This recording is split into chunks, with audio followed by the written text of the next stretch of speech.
Hello, welcome to Bob's Dungeon. My name is Bob, I'll be your host. And there are a lot of adventures you can find for your tabletop role-playing games out there. There are some that are made so that you can play them in multiple different fantasy games if you wish.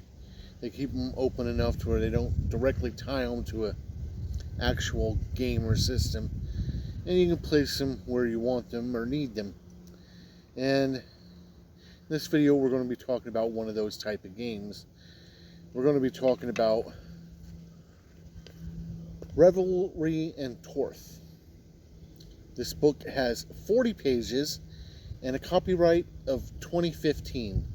It was published by Corthalis Publishing, and all of the artwork in this book is in black and white, and it's pretty decent. So let's go ahead and look at that artwork. All of the artwork in this book is in black and white, and it's pretty decent artwork as well. It goes a long way to setting a proper tone and mood for this game.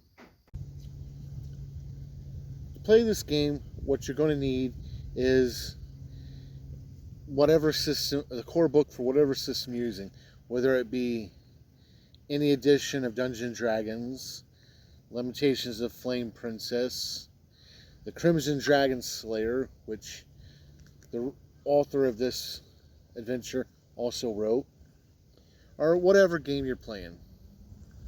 You also need a full set of dice, which contains a 20-sided die, a 12-sided die, preferably two 10-sided dice for rolling both percentiles and tens, an 8-sided die, 6-sided die, and a 4-sided die.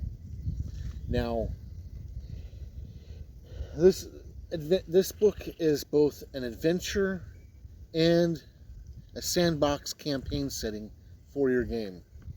Now, it does have a warning on the cover here because there is adult content in this book. Bad language, lots of violence, some other adult situations. You get the idea. But the adventure itself, the setting in this book, takes place in a town called Arid's End. And it gives a history of things.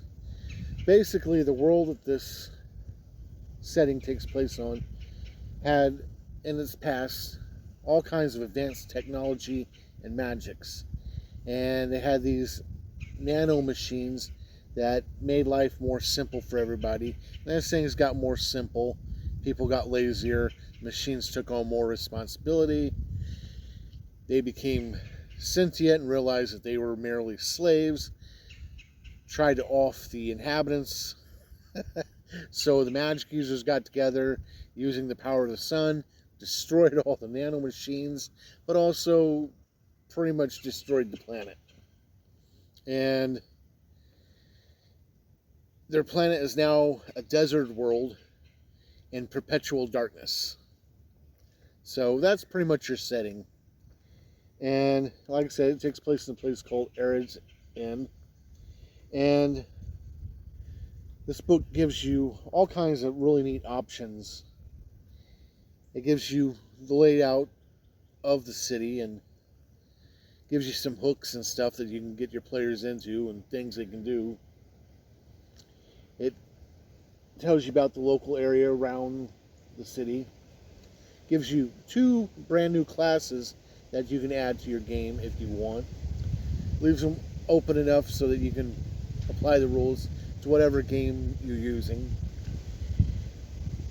It, like I said, gives you a rundown of what the inhabitants would know, the typical person, of the history and things going on. It gives you 4 different tribes of the area, so you can have a whole political thing going on with some political intrigue.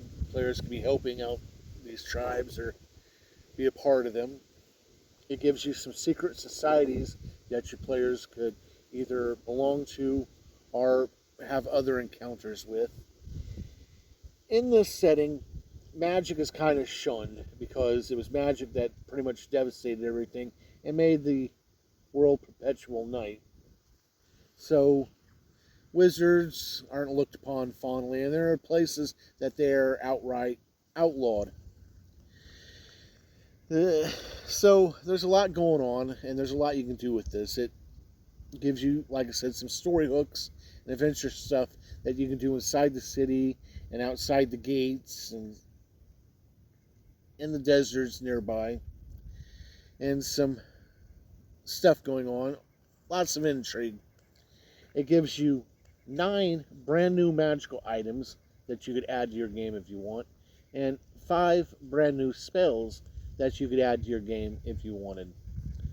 This book's got a lot of stuff for just 40 pages, and it is pretty neat. I haven't run this yet, but I'm hoping to at some point. There's a lot of stuff in here.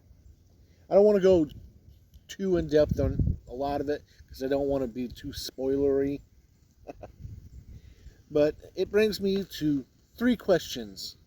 Would I play a character in this adventure / campaign setting? And yes, I would. It's very interesting.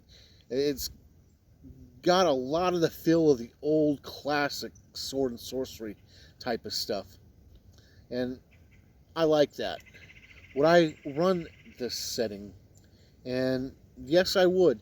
It's really dark, really got a lot of horrible things going on. And I kind of like that. Would I recommend this game? Yes, I would. If you're not in the dark settings, it's probably not the thing for you. But if you like a little bit of darkness in your game and kind of want a desert setting, this is definitely a book you should check out.